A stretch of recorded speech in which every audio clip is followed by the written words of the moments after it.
Shalom saudara-saudari, selamat datang di episode khusus tentang Paskah. Hari ini kita bakal tanya-tanya sama Ko Humar semuanya tentang Paskah.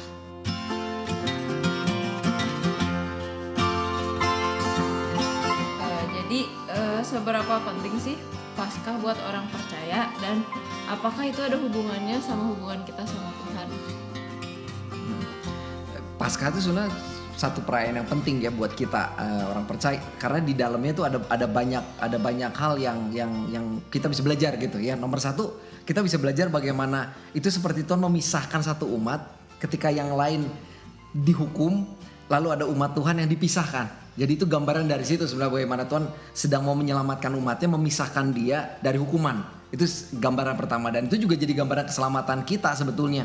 Orang yang percaya bagaimana kita tadinya diperbudak oleh dunia dan semua yang ada di dunia, misalnya pola pikirnya, cara hidupnya, kita banyak hidup di situ kan selama ini, lalu Tuhan memberikan kita keselamatan kita diberikan hidup yang baru keluar dari situ.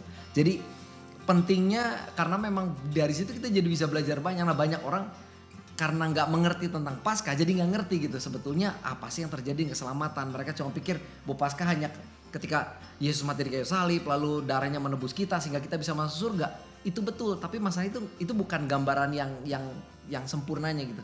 Gambaran yang lengkap lah, bukan sempurna tapi lengkap. Gambaran lengkapnya itu bahwa Tuhan menyelamatkan kita. Tadinya kita diperbudak dunia dan kita hidup tersiksa di sana. Lalu Tuhan datang menyelamatkan. Itu makanya kalau di Keluaran dikatakan gitu bahwa Tuhan bilang, aku mendengar gitu seruan penderitaan. Nah, seringkali kita nggak sadar memang kita menderita di dunia, padahal dunia itu sebenarnya membuat kita menderita. Tuhan mendengar itu, lalu di waktu yang ditentukan oleh Tuhan, maka Tuhan bawa itu keluar. Itu makanya kenapa Paskah menjadi momen yang penting sebenarnya, karena itu seperti waktunya Tuhan yang menentukan, bukan manusia yang pengen diselamatkan, tapi Tuhan bilang ini waktunya kamu diselamatkan. Nah, ketika Tuhan bilang ini waktu kamu diselamatkan, Dia bikin karyanya, gitu. Nah, itu makanya gambarannya gitu ya. Nah, apa hubungannya sama hubungan kita dengan Tuhan? Nah, justru ketika kita tinggal dalam perbudakan, tidak ada seorang pun bisa punya hubungan sama Tuhan. Itu masalahnya. Ketika orang diperbudak, yang jadi masalah, dia tuh nggak bisa nangkep pikirannya Tuhan.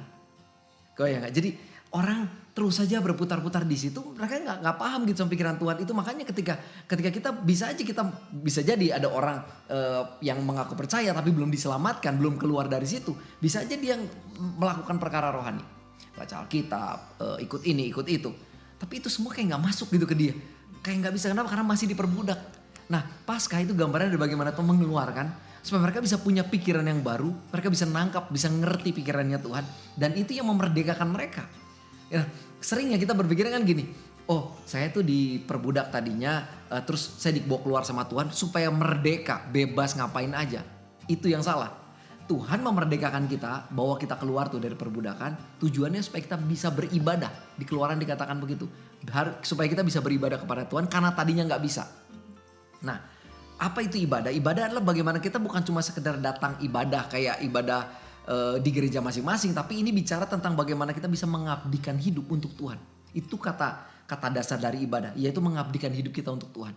Gak bisa kalau kita masih di dalam perbudakan. Nah, seringkali kita nggak sadar lah gitu. Nah, ketika kita mengingat lagi Paskah, kita jadi ingat, saya nggak mau lagi tinggal di dalam perbudakan. Saya harus mengalami kemenangan keluar dari situ, sehingga akhirnya bisa ngalami kemerdekaan yang dimaksud Tuhan. Seringkali kan kita kemerdekaan yang dimaksud Tuhannya dipikirnya, oke, kemerdekaannya adalah gini, saya tadinya berdosa, Tuhan selamatkan saya, terus saya tetap bisa dalam hidup saya yang lama, nggak ada yang perlu berubah, mati masuk surga. Itu gambaran yang salah sebetulnya. Karena Tuhan memberikan Paskah adalah artinya bahwa kita tadinya bukan umatnya, lalu sama Tuhan diambil menjadi umatnya. Itu gambarannya. Makanya kenapa Paskah begitu penting. Karena Tuhan seperti memisahkan.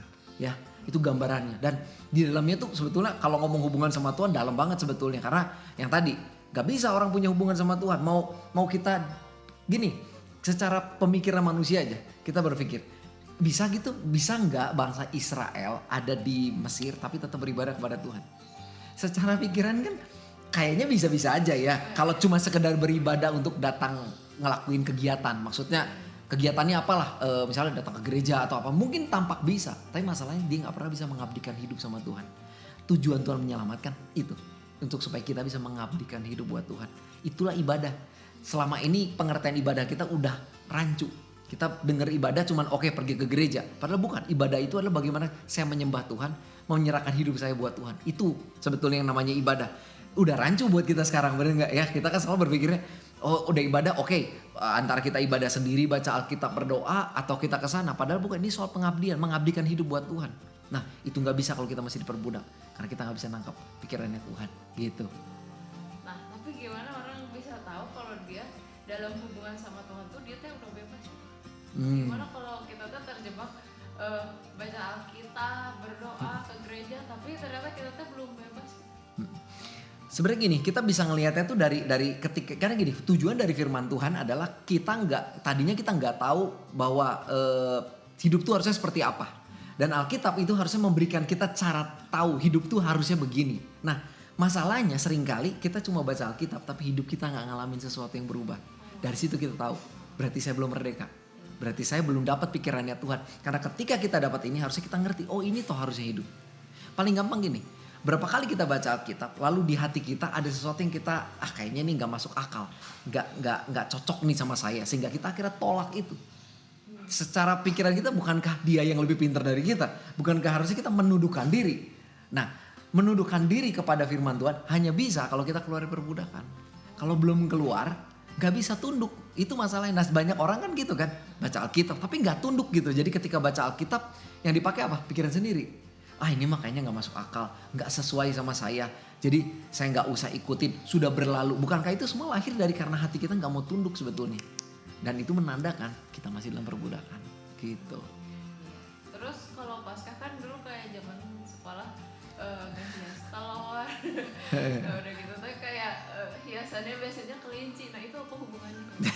Sebenarnya kalau gini, memang kalau di dalam perayaan secara tradisional, di sana di zaman itu ada salah satunya memang telur sebetulnya. Tapi telur yang di situ juga bukan dicari seperti kayak sekarang kan, seperti jadi kegiatan mencari telur. Tapi telur itu menjadi sesuatu yang bisa diceritakan bahwa itu adalah seperti lambang dari hidup baru, atau itu lambang dari ketika kita meminta lah, atau kita meminta sesuatu kepada Tuhan. Telur itu lambang begitu, seperti meminta atau seperti lahir baru gambarannya. Jadi bukan seperti mencari gitu sebetulnya ya. Jadi saya agak kurang paham kenapa telur dicari telur.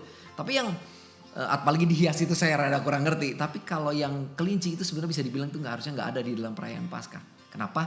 Karena kelinci itu sebenarnya bisa dibilang adalah binatang yang tidak bisa dipersembahkan kepada Tuhan, termasuk binatang yang tidak kosher. Kalau di dalam Torah kita kan ada mengerti, ada binatang kosher dan tidak kosher. Yang kosher ini adalah sesuatu yang bisa dipersembahkan kepada Tuhan karena itu bisa kita makan. Yang tidak kosher adalah sesuatu yang tidak bisa dipersembahkan kepada Tuhan, makanya dikatakan ini bukan makanan. Jadi kalau yang gitu, nah kelinci itu bagian yang tidak kosher, jadi tidak mungkin dia ada di dalam persembahan kepada Tuhan.